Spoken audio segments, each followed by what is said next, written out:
오늘 말씀의 제목은 평안을 주노랍니다. 평안에 대해서 말씀 전하도록 하겠습니다. 마이크 좀 주세요. 13절을 한번 읽어드리겠습니다. 이제는 전에 멀리 있던 너희가 그리스도 예수 안에서 그리스도의 피로 가까워졌느니라. 이제 하나님과 전에는 우리가 멀리 있었다, 가까워질 수 없었다. 근데 이제 예수님의 피로 우리가 이제 하나님과 가까워졌다. 이제 14절은 그는 우리의 화평이신지라 둘로 하나를 만드사 원수된 것, 그 중간에 막힌 담을 자기 육체로 허시고, 또 15절 법조문으로 된 계명의 율법을 폐하셨으니 이는 이 둘로 자기 안에서 한 세 사람을 지어 화평하게 하시고, 또 계속 같은 말이에요. 또 16절 또 십자가로 이 둘을 한 몸으로 하나님과 화목하게 하려 하심이라. 원수된 것, 하나님과 우리 사이에 원수된 그 모든 죄를 십자가로 소멸하셨다는 거죠. 또 17절 또 오셔서 먼데 있는 너희에게 평안을 전하시고, 이때 복음을 받은 자들은 가까운 데 있는 자들을 말하겠고, 또 예수님과 함께 했던 제자들은 또 가까운 데 있는 자들, 지금 우리 같은 사람들은 먼 데 있는 자들, 그러니까 예수님 시대나 예수님 시대가 지난 지금이나 예수님께서는 모두에게 평안을 전하셨다. 또 18절에 이는 그로 말미암아 우리 둘이 한 성령 안에서 아버지께 나아감을 얻게 하려 하심이라. 예수님은 가까운 데 있는 사람이나 먼 데 있는 사람들에게 무엇을 주기를 원하셨냐면 평안을 주기를 원하셨습니다. 그러면 우리가 이제 첫사람을 아담이라고 이야기하죠. 아담은 하나님의 형상과 모양으로 만들었고, 에덴 동산의 모든 것들을 다스리고 정복하라, 그리고 땅에 충만하라, 이런 말씀들을 주시죠. 다스리고 정복하라라는 말씀만 보아도 알다시피 다스리고 정복하는 데 있어서 중요한 것이 있습니다. 다스리고 정복하라 또는 이제 충만하라, 이런 부분들이 있는데, 다스리고 정복하는 데 있어서 꼭 필요한 것이 무엇이냐면 평안입니다. 그러니까 다스리지 못할 때, 정복하지 못할 때는 언제냐면 두려울 때입니다.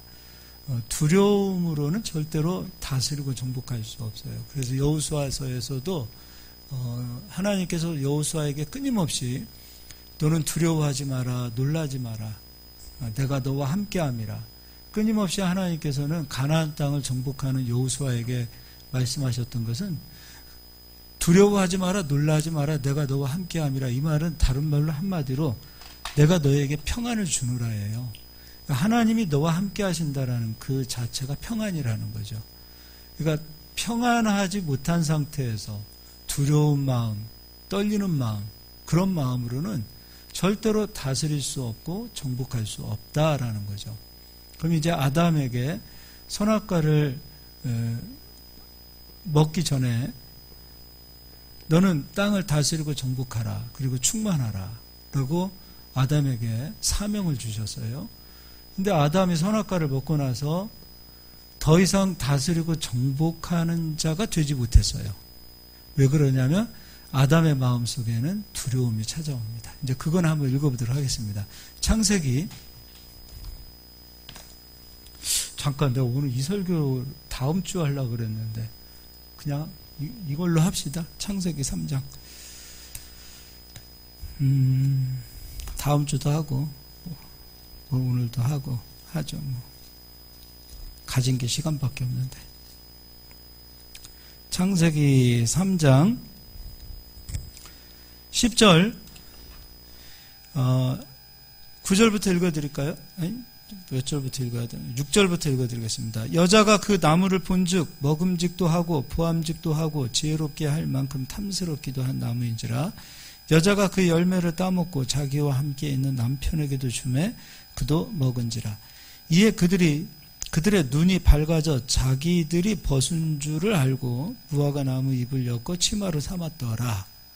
이게 선악과를 먹고 난 이후에, 하나님 말씀에 불순종하고 난 이후에 그들이 가지게 되어지는 영적인 상태, 마음의 상태들을 이제 설명하는 거예요. 근데 그들이 이제 마음이 부끄러운 거예요. 전에는 부끄러움이 없었는데 이제 수치심이 생긴 거예요. 열등감이 생기기 시작한 거고요. 그러니까 여러분, 그리스도의 피는 우리의 모든 죄를 사하지만 우리의 모든 상처는 한 번에 다 치료하지 않아요. 그 모든 상처는 우리가 그리스도의 피로 이 땅 가운데 살아가면서 하나하나 우리가 치료해 나가는 거예요. 예수님 믿었다고 내 속에 있는 상처들이 다 사라지는 것 절대 아닙니다. 내 모든 죄는 다 사해졌으나 우리가 가지고 있는 그 상처, 그런 것들은 여전히 우리가 정복해 가야 돼요. 싸워야 돼요. 이겨야 돼요. 열등감, 수치심, 뭐 이런 것들. 우리의 열등감이 참 무서운 이유는 뭐냐면, 열등감은 절대로 그리스도 안으로, 믿음 안으로 못 들어가요. 또 가나안으로 못 들어가요. 약속을 잘 이루어내지 못해요. 열등감. 그리고 요즘은 외모에도 열등감이 많잖아요. 얼마나 많으면은 돈 주고 다 얼굴을 바꾸잖아요. 그 열등감이에요. 이뻐지고 싶어 하는 그 열등감. 그 굉장히 여러분, 그 진짜 열등감 안 돼요, 여러분. 열등감. 바울도 대머리였다 그러잖아요. 근데 바울은 열등감이 없어요. 베드로는 대머리였다는 얘기는 없고요. 역사적으로 바울은 대머리였다. 이런 얘기. 키도 작고 대머리고 뭐 그런 얘기 하더라고요. 되게 못생겼다 그러더라고요, 바울이. 근데 바울은 그 서신서를 보면 열등감이 없어요. 그리스도의 피로 그 상처들을 막 극복해가고 그런 모습들을 보게 되어져요. 그러니까 그리스도의 피로 우리가 모든 죄가 사함받고 용서받았어요. 그런데 우리 속에 있는 열등감은 우리가 정복하고 싸우고 이기고 그리고 극복해 나가야 될 부분이에요. 상처를. 그래서 늘 그 상처 때문에 쓴뿌리가 되어져서 그리스도의 의를 이루지 못하는 그런 분들이 의외로 많이 있습니다.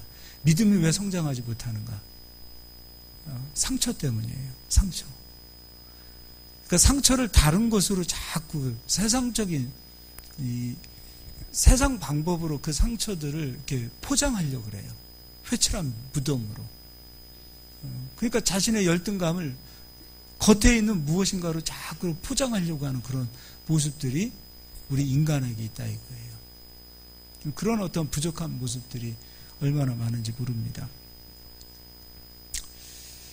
그 스펄전이 그 얘기했어요. 정말 역사상 가장 유명했던 스펄전 목사님이 그 얘기했어요. 아무리 훌륭한 영성을 가지고 있고 인성을 가지고 있고 아무리 실력이 뛰어나다 하더라도 자기 외모에 대한 열등감이 강하신 분들은 절대로 설교자가 되지 말라 그랬어요.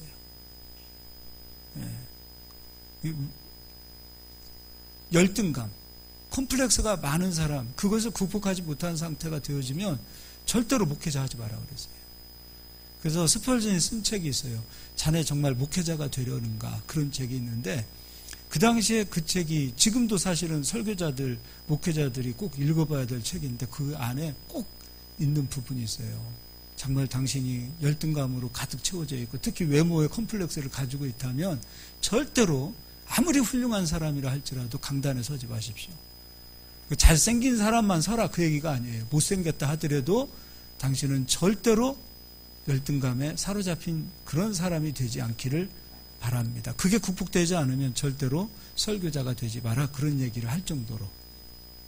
왜냐하면 그 상처는 또 다른 상처를 주게 되어지고 그 상처로 인하여 이 죄, 이게 믿음 안으로 못 들어가요. 믿음 안으로. 그러니까 열등하다라는 것은 내 안에 평안이 없다는 거예요. 내 속에 아직도 상처가 가득하다는 것은 내가 지금 구원은 기쁨이고 구원은 평안이고 구원은 우리에게 행복을 주는 것인데 여전히 내가 열등감에 있다는 것은 난 예수 그리스도를 믿어도 행복하지 못하다라는 거예요. 근데 행복하지 않은 사람이 설교자는 행복을 증거하는 자인데 자기 자신은 정작 행복하지 못하면서 복된 소식을 전할 수 있겠느냐 이거예요. 이거는 위선이다 그런 얘기를 하는 겁니다. 그래서 우리는 행복해야 됩니다. 그리고 평안해야 됩니다. 평안한 자가 주어지는 그 안식과 쉼 그리고 그 기쁨, 이거는 말로 다 할 수 없는 거예요. 먼저 우리는 그것을 사모하셔야 되는 거죠. 자, 그럼 이제 선악과를 먹고 난 이후에 부끄러움, 수치심, 열등감 이런 것들이 막 생겼다 이거예요. 그러면서 8절 그러니까 사실은 내가 지금 벗었는데 지금 내 모습을 다른 사람이 어떻게 볼까 이게 이제 의식되어지는 거죠. 그리고 이제 8절 그들이 그날 바람이 불 때 동산에 거니시는 여호와 하나님의 소리를 듣고 아담과 그의 아내가 여호와 하나님의 낯을 피하여 동산 나무 사이에 숨은지라. 왜 숨었는가?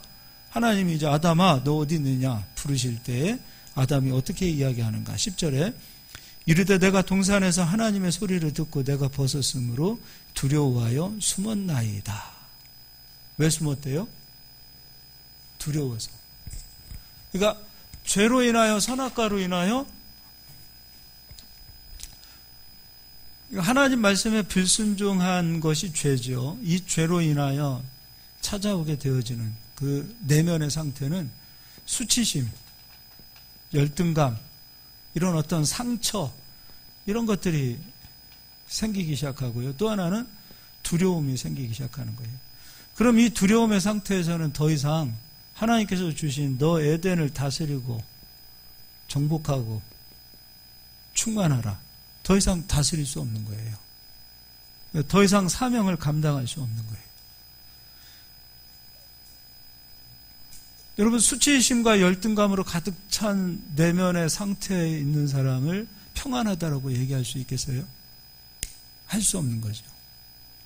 근데 의외로 공부 잘하는 사람들이 열등감이 더 많은 거 아시죠? 예전에 제가 서울에 있을 때 우리 고등부 교사님 계셨는데, 교사하시는 선생님 계셨는데, 고려대를 들어갔어요. 근데 고려대를 들어갔는데, 고려대를 사순가 해서 들어갔는데, 삼수 때 서강대인가를 들어갔어요. 서울에 있는. 근데, 원래 이분의 목표는 서울대인데, 서강대에 들어간 것도 잘한 것 같아요. 제가 봤을 때는. 저는 천안에 있는 호서대 나왔는데 그분은 거기 나왔는데 근데 고려대 들어간 걸 굉장히 부끄럽게 생각해요. 그래서 막 다시 재수해가지고 다시 서울대 시험 볼까 막 그런 생각을 가지고 있더라고요. 그래서 불쌍한 인생 아닙니까?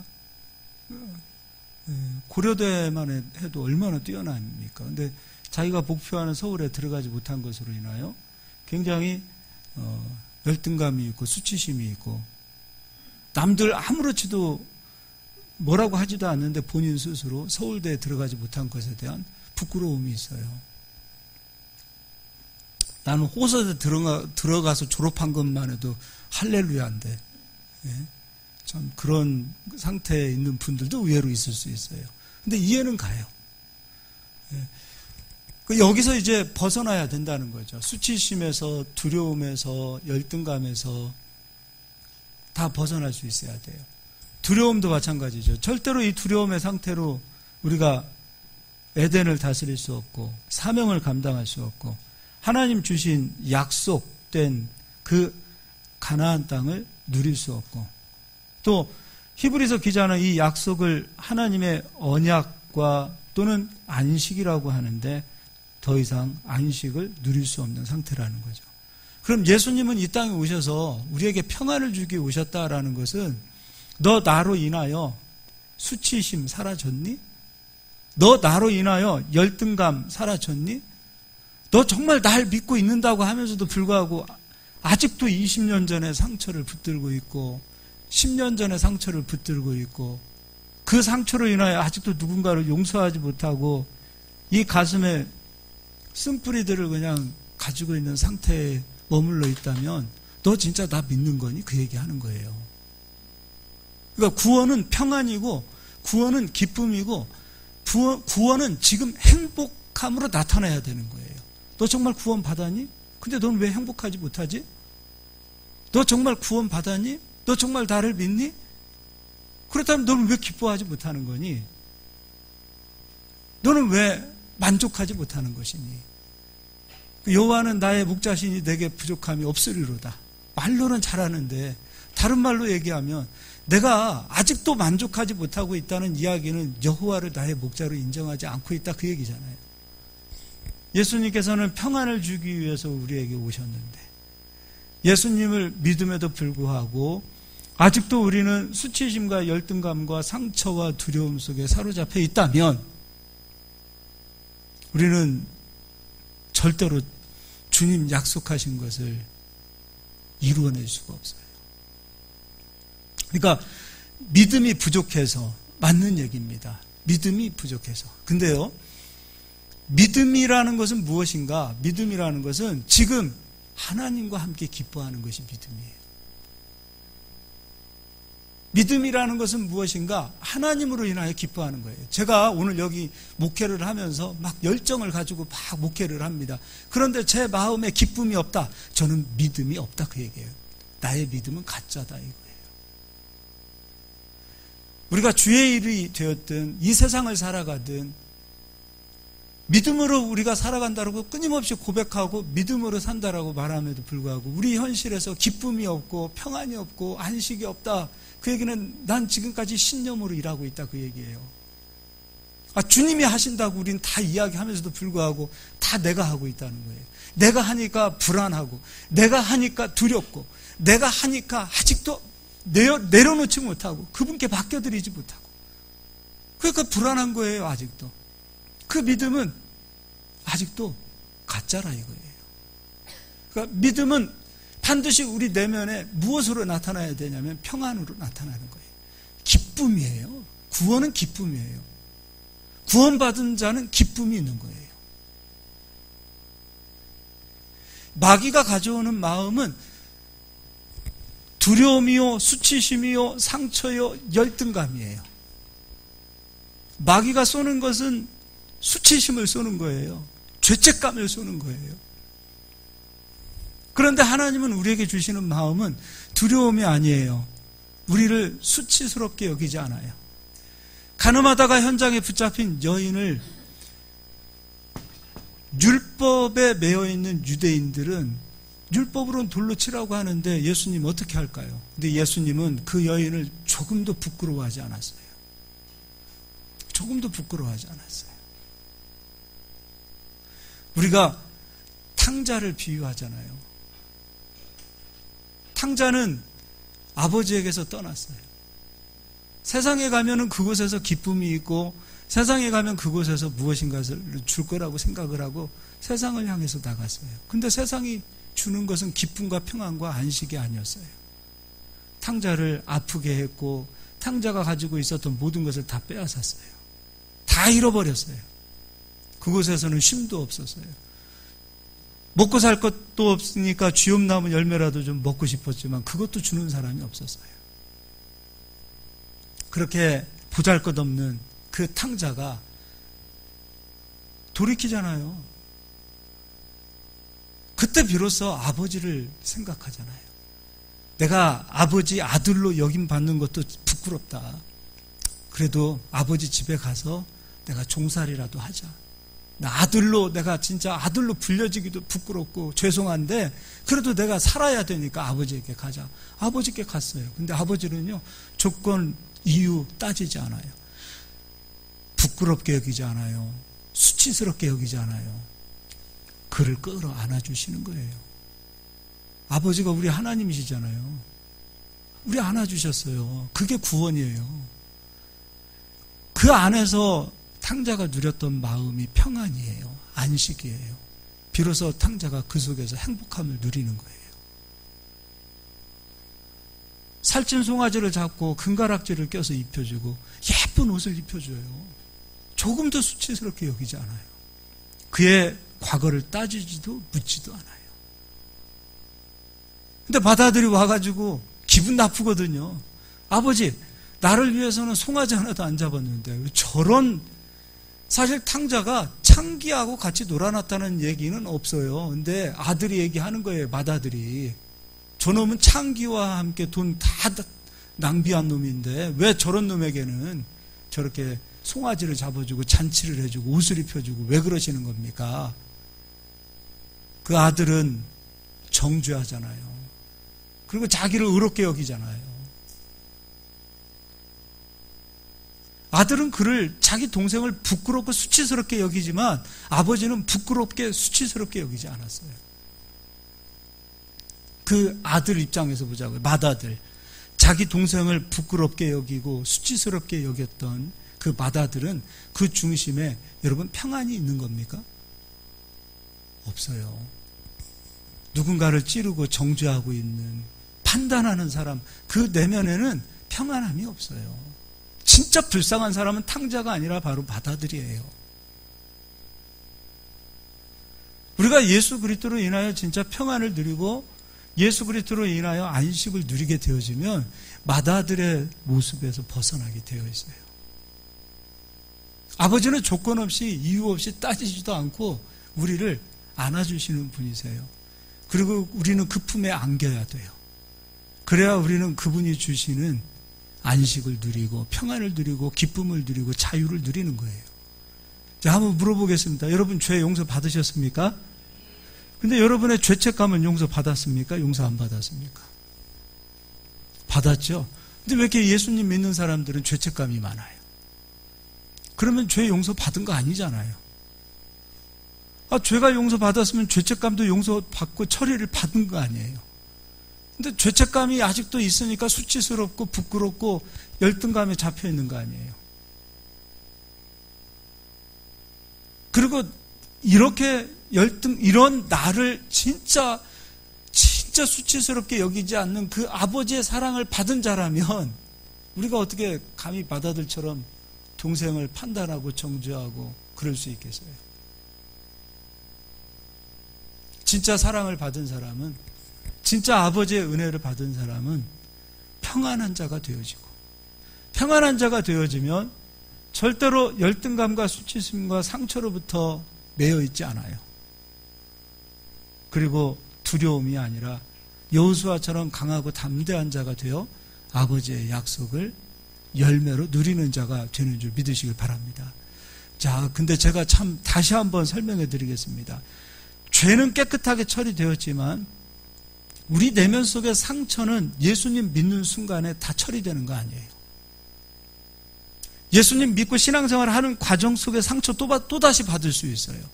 상처는 내가 싸워야 되고 내가 정복해야 되고 내가 끊임없이 상처는 내가 처리해야 될 문제들이에요. 그럼 그 상처는 어디에서 치료가 되어지는가? 다른 거 없어요. 아버지 안으로 들어가지 않았기 때문에 치료를 못 받고 있는 거고, 예수님 믿었다 하더라도 아버지 안으로 들어가는 사람이 있고 안 들어가는 사람이 있어요. 아버지 안으로 들어가서 아버지 품 안에 안겨야 되는데 아버지 곁에 있는 맏아들이 되니까 여전 수치심과 상처와 열등감과 그런 맏아들의 모습으로 살아가는 거예요. 문의는 아들인데 본질상 아들이 아닌 사람들이 바로 그와 같은 모습이에요. 탕자처럼 자기 다 내려놓고 아버지 품 안에 안겨야 됩니다. 아버지 옆에서 신앙생활하는 자가 되어서는 안 돼요. 아버지 안에 들어가야 되는 거예요. 그리스도께서 십자가에서 피 흘려주신 것은 나를 통하여 아버지 안으로 들어가라 이거예요. 아버지 품 안에 안기라 이거예요. 근데 아버지 품 안에 안 안기니까 그 품에 대한 그 아버지 품에 대한 그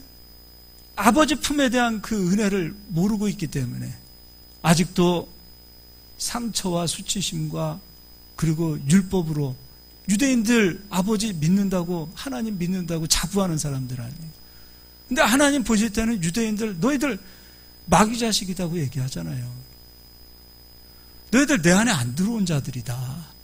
근데 그들 입장에서 맏아들처럼 아버지 옆에서 신앙생활 하고 있음에도 불구하고 신앙생활 잘하고 있다라는 착각 속에서 살아가는데 그들은 정작 아버지 안으로 안 들어갔어요.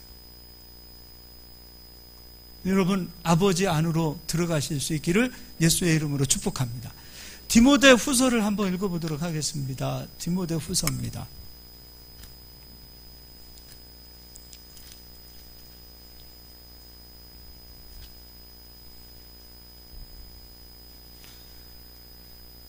디모데 후서 1장 7절입니다. 하나님이 우리에게 주신 것은 두려워하는 마음이 아니요 오직 능력과 사랑과 절제하는 마음이니. 하나님께서는 우리에게 두려운 마음 주세요? 아니면 어떤 마음 주세요? 능력과 사랑과 절제의 마음을 주시는 거예요. 아버지께서는 우리에게 두려운 마음이 아니라 능력을 주세요. 아담이 선악과를 먹고 난 이후에 두려움이 찾아왔어요. 그리고 수치심이 찾아왔어요. 이 상태로는 정복할 수 있어요, 없어요? 다스릴 수 있어요, 없어요? 없어요. 여러분, 깡패를 만나더라도요, 눈 하나 깜짝하지 않고 할 얘기 다 하는 사람들 깡패들 무시 못해요. 권세와 권력을 가지고 있는 사람 앞에서도요, 눈 하나 깜짝하지 않고 할 얘기 다 하는 사람들, 그 사람들도 함부로 못해요. 아무리 가진 거 없다 하더라도. 예전에 안기부에서 고문하던 그 형사가, 우리가 요즘 뭐 영화도 있잖아요. 어디죠? 남대문인가? 이렇게, 있더라고요. 남산. 거기에 예전에 보면 막 데려다 고문시키고 그랬잖아요. 그때, 고문하던 분이 목사님이 되어가지고 나중에 간증을 하더라고요. 그래서, 아니, 어떻게 해서 형사님은 어떻게 해서 이제 믿음을 갖게 되고, 어떻게 해서, 목사님이 됐습니까? 라고 얘기하는데, 자기가 거기에서 많은 사람들이 올 거 아니에요. 대학 교수도 오고, 장관도 오고, 또 경찰서장도 오고, 포스타, 투스타, 이런 사람들도 다 온다는 거예요. 그리고서 고문도 안 시키고, 저 벽에다가 그냥 자기들 할 일 하면서 저 벽 보고 쳐다보기를 한 30분 시키잖아요. 30분 안에 포스타도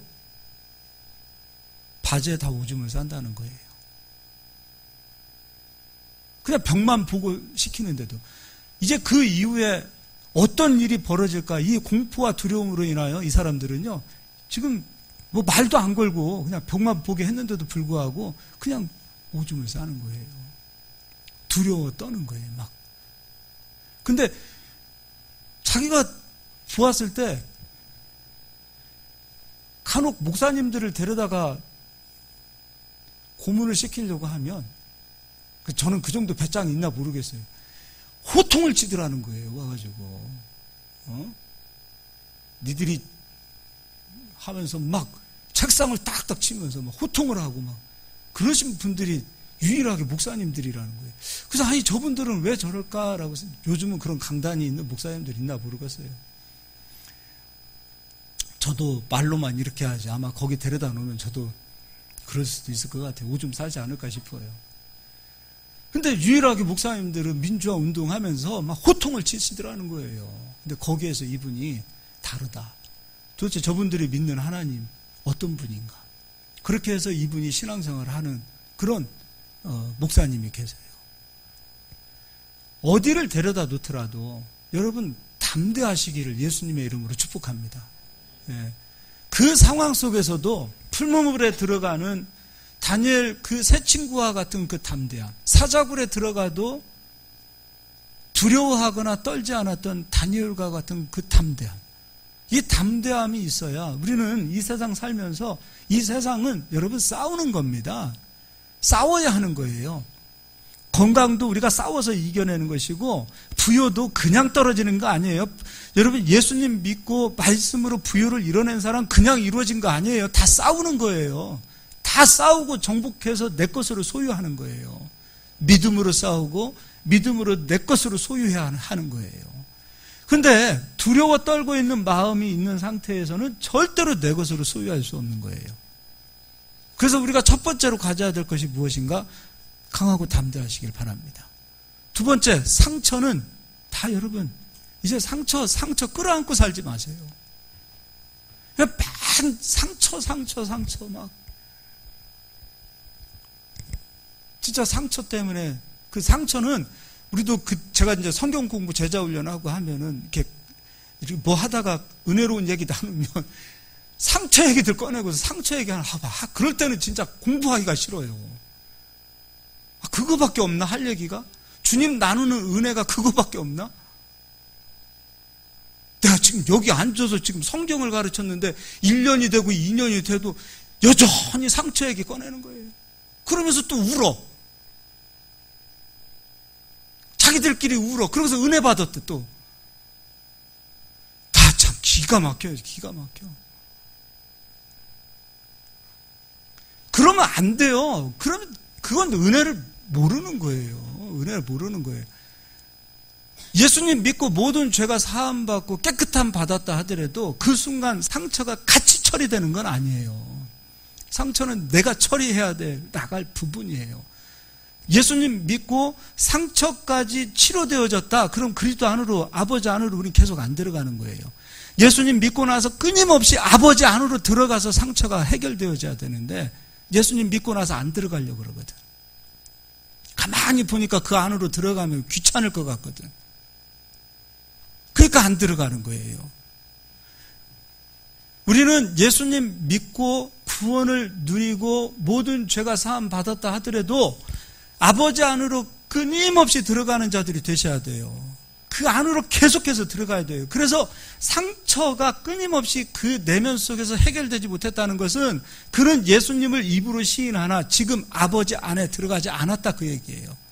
들어가기 싫다 그 얘기예요. 문 딱 걸어 잠그고 아버지도 내 안에 들어오지 못하게 하고 나도 아버지 안으로 들어가지 않겠다고 작정한 사람들은 상처를 통해서 드러나게 되어 있는 거예요. 상처. 열등감. 10년 전, 20년 전에 있었던 그 상처들을 여러분, 내가 지금 그걸 끄집어내서 다시 상처를 가지고 있는다고 해서 상처가 치료되는 거 아니에요. 상처가 치료되어지는 유일한 길은 내가 그리스도 안으로 끊임없이 들어가고 아버지 안으로 들어가서 안겨야 되는 거예요. 아직도 여전히 치료되지 않은 상처가 있다면 나는 지금 아버지 안에 안 들어갔다 그 얘기예요. 들어가기 싫다 그 얘기예요. 아버지 품 안에 안기기 싫다 그 얘기예요. 그 안으로 들어가서 아버지 품 안에 안겨보십시오. 아버지 품 안에 안길 때 어떤 아이들이 불안하겠어요. 저 어린아이, 내가 지난주에 주일날 저 하준이를 태준이라고 그랬다가 내가 우리 이래랑 시온이한테 얼마나 이름을 바꿨다고. 저 하준이도요, 엄마 품, 아빠 품에, 부모님 품에 안길 때 얼마나 행복한지 몰라요. 애기들도 그런 거예요. 우리도 마찬가지로 아버지 안으로 들어가실 수 있기를 예수 그리스도의 이름으로 축복합니다. 예.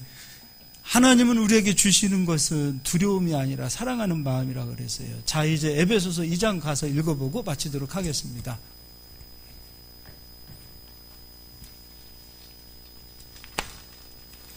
예전에는 진짜 성경 공부하는데 한 달 지나고 2달 지나도 맨날 똑같은 간증 이제 얘기하는데 우리 소감 나눕시다 하면은 또 레파토리가 똑같아. 그 나중에 그만합시다 했어요. 그만한 적이 있어요. 못하겠더라고. 레파토리 안 변해.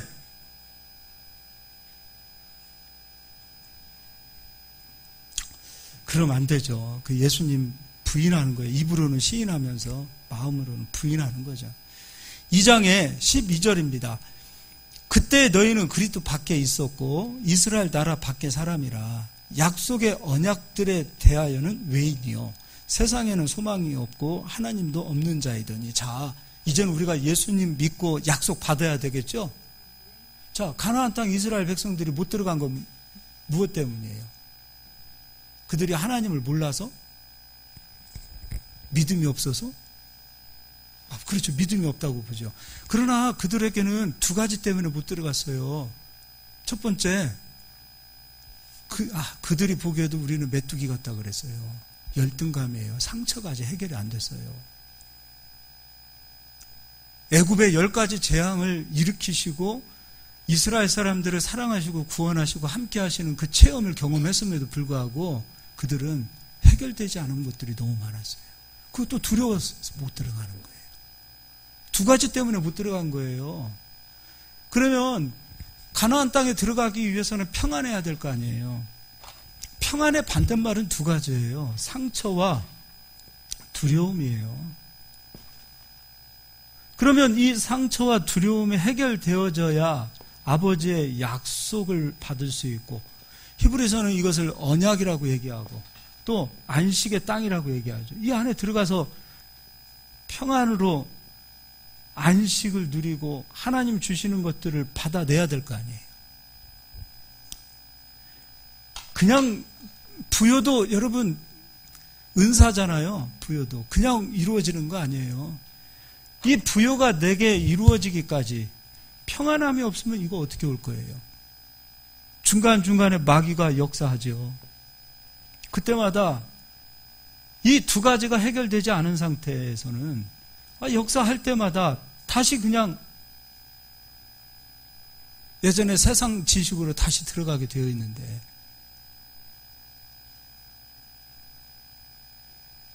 건강이라는 말씀을 붙잡았는데 말씀 붙잡았는데 더 아파. 말씀을 붙잡고 나니까 막 더 아픈 거예요. 그런데 평안하지 못한 사람은 두려워서 다시 세상 지식 잡을 거 아니에요.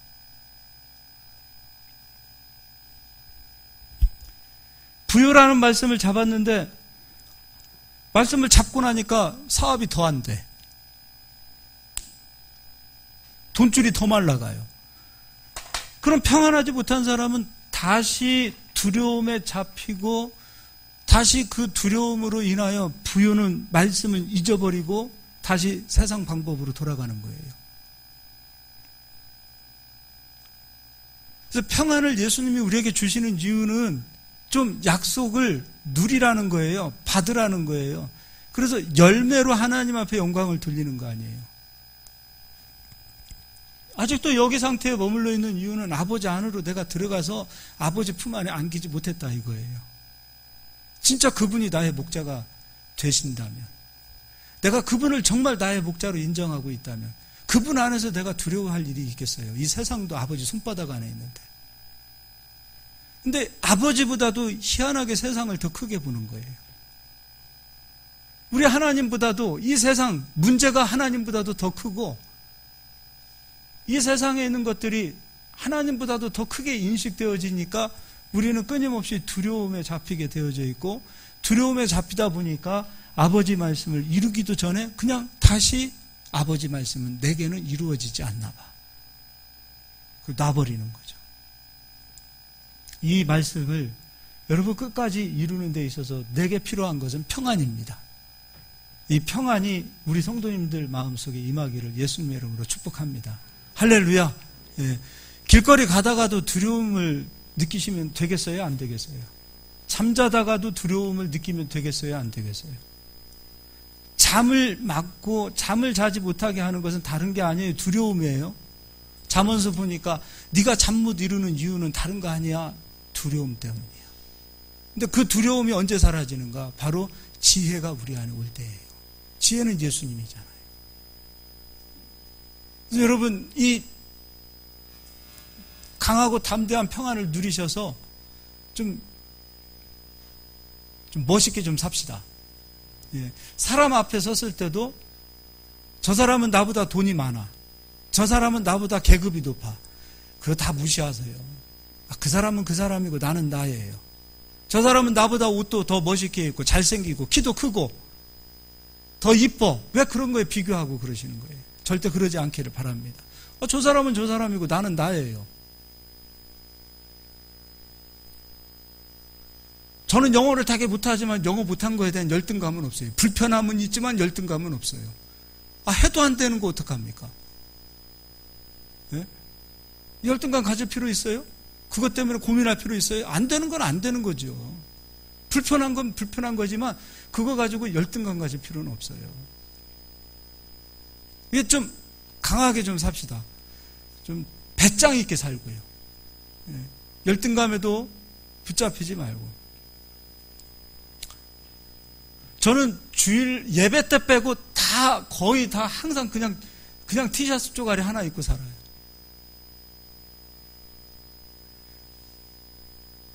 옷 입는 것도 마찬가지고 그냥 그럼 대충 삽시다. 남 의식하면서 그렇게 살지 말고. 멋있게 살아야 될 때도 있긴 있더라고요. 그러나 좀 대충 대충 좀 편안하게 삽시다. 평안하게 자유하시고 남 의식하지 않고 좀 그렇게 사는 멋진 저희들 되기를 바랍니다. 할렐루야. 네, 옆 사람 한번 인사합시다. 멋있게 삽시다. 네, 한 번 더 인사합시다. 깡다구 좀 가지고 삽시다. 네, 깡이 있어야 됩니다. 깡이 있어야 돼요. 절대 사람들 앞에서 주눅 들지 않기를 바랍니다.